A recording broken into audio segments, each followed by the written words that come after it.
Bonjour à toutes et à tous, aujourd'hui j'ai l'honneur et le plaisir de recevoir Guillaume, finisher du Marathon pour tous des Jeux Olympiques de Paris 2024. Merci beaucoup Guillaume d'avoir accepté mon invitation. Ça me fait très plaisir d'être avec toi aujourd'hui pour qu'on puisse échanger sur ce fameux marathon qui, j'imagine, pour toi restera à jamais gravé dans ta mémoire. Exactement. Merci en tout cas pour l'invitation.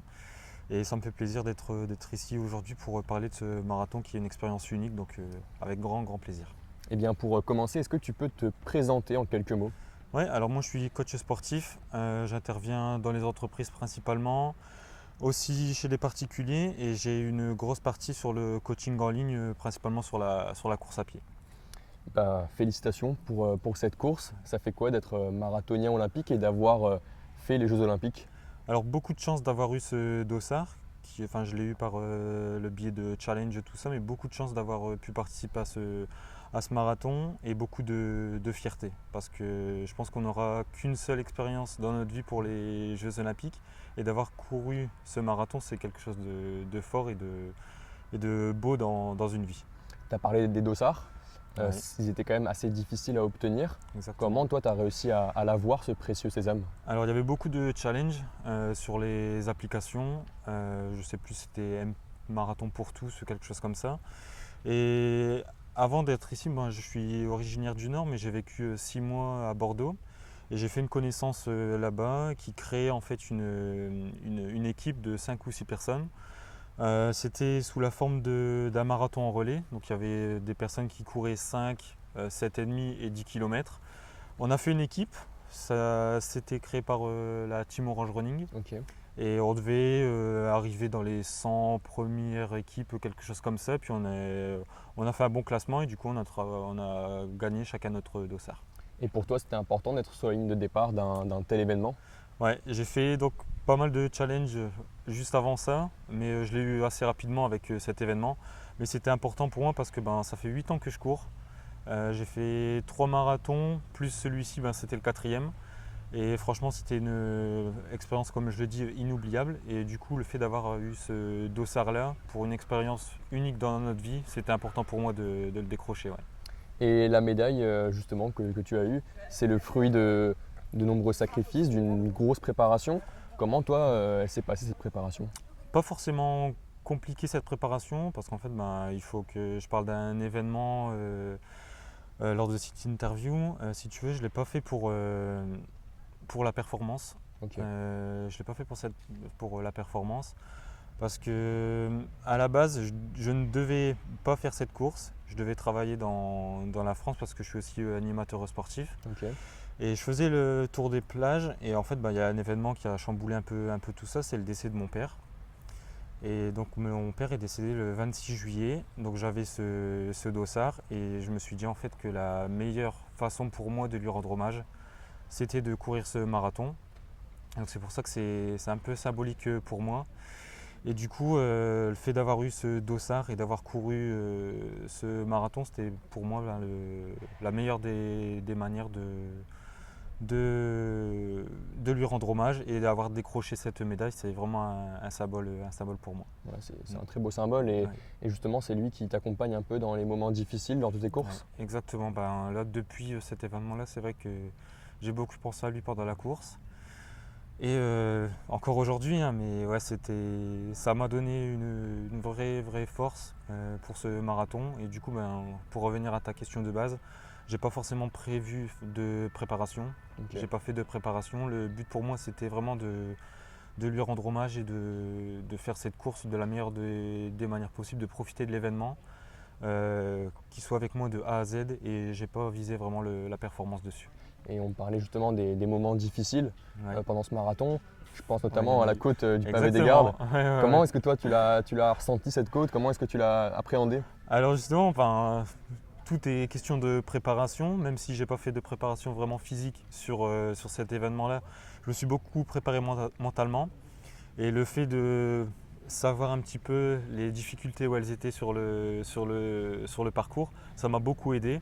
Et du coup, quand j'étais devant la côte, il n'y avait pas vraiment de difficulté parce que je savais vraiment comment l'appréhender et je l'avais préparé vraiment mentalement pour l'appréhender au mieux et la passer de la meilleure des manières possibles. C'était dur, oui, c'était dur, mais je m'attendais à pire. Je m'attendais à pire. Est-ce que tu peux un peu nous raconter le déroulé de ta journée sur ce marathon? Ouais. Il va y avoir pas mal de stress, d'appréhension, d'excitation?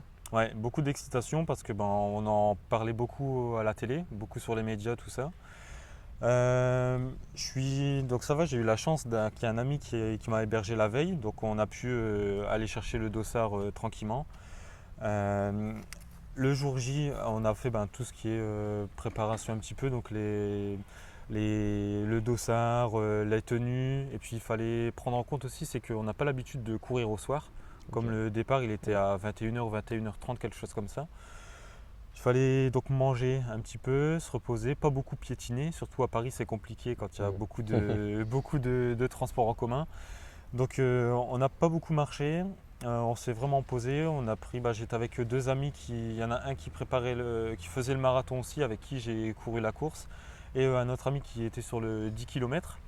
Donc on a beaucoup discuté, on s'est beaucoup préparé pour être en forme le soir de la course et pas beaucoup piétiner, vraiment faire des siestes par-ci par-là pour être en forme.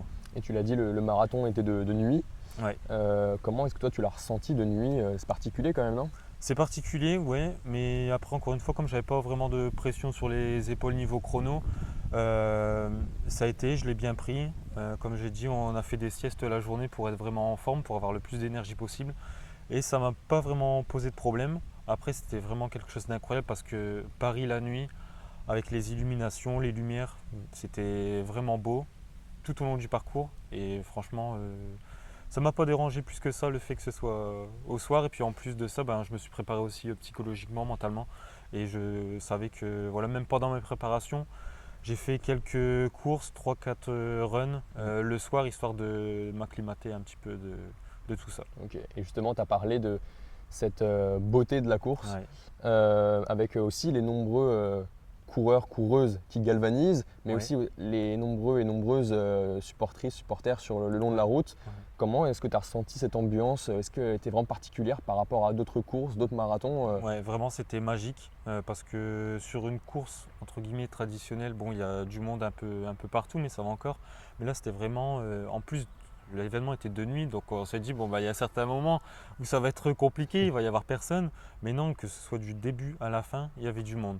Bon, au début il y avait plus de monde parce qu'on était en plein Paris et franchement c'était quelque chose d'incroyable qui nous emportait. Je voulais vraiment profiter de l'événement et pas être vraiment concentré sur la course et vraiment profiter de l'ambiance, de l'énergie positive qu'on avait autour de nous pour justement profiter et kiffer sur l'événement. Et même quand il y arrivait 23h, même minuit, on s'est dit ça va être compliqué. Et non, en fait, il y avait du monde un peu partout, sur les côtés, à chaque côté. Et franchement, c'était merveilleux. De la magie de Paris, c'est quelque chose d'incroyable. Et du coup, tu as réellement réussi à profiter de la course à 100% sans vraiment se focaliser, parce que quand on court, même si on veut profiter de la course sans un réel objectif, Ouais. en tant que coureur, on a toujours ce petit challenge, on a envie de dépasser les gens devant soi, etc. On a envie de Ouais, faire un voilà, temps. ouais, c'est ça exactement. Après, c'était compliqué un petit peu. Moi, j'ai bien géré la course. Au niveau des ravitaux, je m'arrêtais un petit peu pour justement bien m'hydrater, tout ça. Et après, sur le long de la course, c'est vrai que j'allais chercher un petit peu, des fois quand je me sentais bien, cette énergie de sportif d'aller se dépasser, tout ça. Et c'est vrai que c'est le premier marathon où j'ai le mieux géré. Par exemple, j'ai fait 3 autres marathons. Les premiers, à chaque fois, les 30 premiers kilomètres, 35 premiers kilomètres, je les gérais. Ok. Et les derniers, c'était compliqué. J'avais les courbatures, tout ça. Alors que là, je l'ai vraiment géré de A à Z.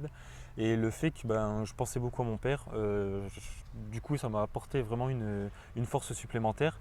Et du coup, j'ai pas eu vraiment de grosses difficultés, Ok. contrairement à ce que j'ai rencontré lors de mes précédents marathons. Donc, tu n'as pas eu ce mur du marathon. J'ai pas eu ce mur de marathon cette fois-ci, non. Ok. Et tu l'as déjà eu du coup sur les précédents marathons. Ouais, Est-ce que ouais. tu peux un peu nous expliquer comment ça se passe ce mur? Parce que tout le monde en parle, mais ceux qui ne le vivent pas ne Ouais. peuvent pas vraiment savoir ce que c'est. Exactement. Donc après, c'est beaucoup psychologique parce que justement, le fait de tout le monde en parler, psychologiquement, on se met en difficulté. Déjà, on se dit, arrivé au 30e, au 35e, on va avoir cette difficulté psychologique et aussi physique. Et le tout, en fait, c'est de bien se préparer, de bien s'alimenter tout le long de la course, de bien dormir la veille, d'avoir des petits tips, penser à son alimentation, de tester aussi lors de ces sorties longues les ravitaillements qu'on va tester le jour de la course, parce que c'est compliqué si jamais du jour au lendemain on se dit bon j'ai jamais testé ça et puis le jour là on teste de nouvelles choses, le corps il comprend pas forcément et j'ai pas vraiment ressenti ce mur là, mais c'est vrai que quand on le ressent c'est compliqué. J'ai fait mon deuxième marathon à Barcelone, 30 premiers kilomètres ça va, ça a été, et d'un seul coup je me suis arrêté parce que j'avais une envie pressante. Et là, impossible de repartir les 12 km les plus longs de ma vie. Donc marcher, courir, marcher, de courir. Et ça, c'est vrai que lorsqu'on a ce marathon, qu'on le ressent, qu'on le connaît psychologiquement et physiquement, c'est compliqué de le gérer. Tu as parlé de l'alimentation, c'est un Ouais. facteur important sur le marathon. Exactement. Comment est-ce que toi tu t'es alimenté et avec quoi sur le marathon? Ouais. Donc sur marathon, c'est important de s'alimenter tous les 5 km, 5-10 km maximum. Vraiment avec de l'eau dans un premier temps, boire 2-3 gorgées quand on peut. Après tout ce qui est sucre, donc pas hésiter à prendre des tucs par exemple, des barres de fruits. Après des fruits, bananes, des raisins secs, des choses comme ça. Donc tout au long du parcours c'était vraiment bien fait. Tous les 5 km à peu près on avait un ravitaillement. Donc vraiment pas penser à se suralimenter non plus. Pas forcément prendre une banane complète, mais prendre des petits morceaux par-ci par-là, plutôt que ça nous reste sur le corps. Et puis il y a un moment donné où ça va plus et puis on peut être amené à vomir. Et avoir ce mur justement. Ouais, voilà, y avoir ce mur, mais vraiment vaut mieux manger petit à petit tout le temps plutôt que tous les 10 km prendre une barre de céréales, une banane et vraiment avoir des difficultés derrière. Et si tu pouvais garder un souvenir de ce marathon, ça serait lequel? Un souvenir de ce marathon? La course, de A à Z, le fait que, comme je l'ai dit, que mon père soit avec moi psychologiquement, c'était vraiment quelque chose qui m'a aidé. Le fait d'avoir, à la fin du parcours, avoir vraiment la médaille de finisher, c'était quelque chose de beau. Et j'avais sorti aussi une banderole, tu sais, pour justement penser à mon père. J'avais mis pour toi, papa, je t'aime. Donc la dernière sur le tapis bleu, tapis rouge de la fin de la course, vraiment le déballer, puis vraiment dire je l'ai fait pour toi papa. C'était vraiment quelque chose d'incroyable et le fait d'avoir la médaille derrière, c'était beau. Ouais, c'est un beau symbole. Ouais. Et justement, dans les derniers virages de la course, en voyant l'arche d'arrivée, quelles ont été toi tes émotions, tes sentiments? Ouais, beaucoup d'émotions, beaucoup de larmes sur la fin du parcours forcément. J'imagine. Parce que c'était incroyable, toute la course, mais c'est vrai qu'à la fin quand on se dit voilà on l'a fait et je l'ai fait pour toi papa, c'était quelque chose d'incroyable, donc vraiment beaucoup d'émotions. Et maintenant que tu as terminé ce marathon, donc tu m'as dit en 3h21, c'est ça? 3h21. Quels sont tes prochains objectifs, que ce soit en course à pied, sur marathon ou même sportif en général? Ouais, alors je suis aussi triathlète, Ok. donc dans un peu plus donc, sur la course à pied, on va parler principalement de la course à pied. Sur la course à pied, j'aimerais bien participer au championnat de France de 10 km. Ok. Donc si tu veux, pour l'instant, je suis à 35 minutes au 10 km.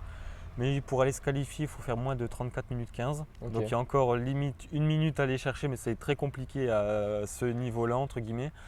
Donc en course à pied, cette année, ça sera vraiment me qualifier sur les championnats de France de 10 km. Et après, j'ai l'année prochaine un Ironman 70.3. C'est le fait d'enchaîner 1 km 900 de natation, Ok. 90 km de vélo et 21 km de course à pied, ce qui équivaut à un semi-marathon. Donc c'est mes principaux objectifs cette saison. Du coup, on peut dire que tu es un coureur de route. Ouais, c'est principalement que je fais de la route. Après, je fais un petit peu de cross la saison hivernale. Je fais beaucoup de cross. Puis après, on arrive sur la période de route pour le 10 km. Sur Ok. route.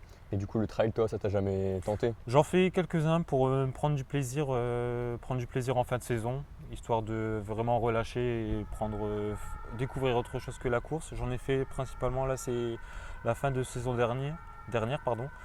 Mais trail pas encore, mais juste pour prendre du plaisir quelques-uns par-ci par-là, mais c'est pas mon dada. Et qu'est-ce que tu pourrais conseiller à une personne qui aimerait faire son premier marathon? Alors une personne qui veut faire son premier marathon, c'est compliqué parce que aujourd'hui on a beaucoup, c'est la mode.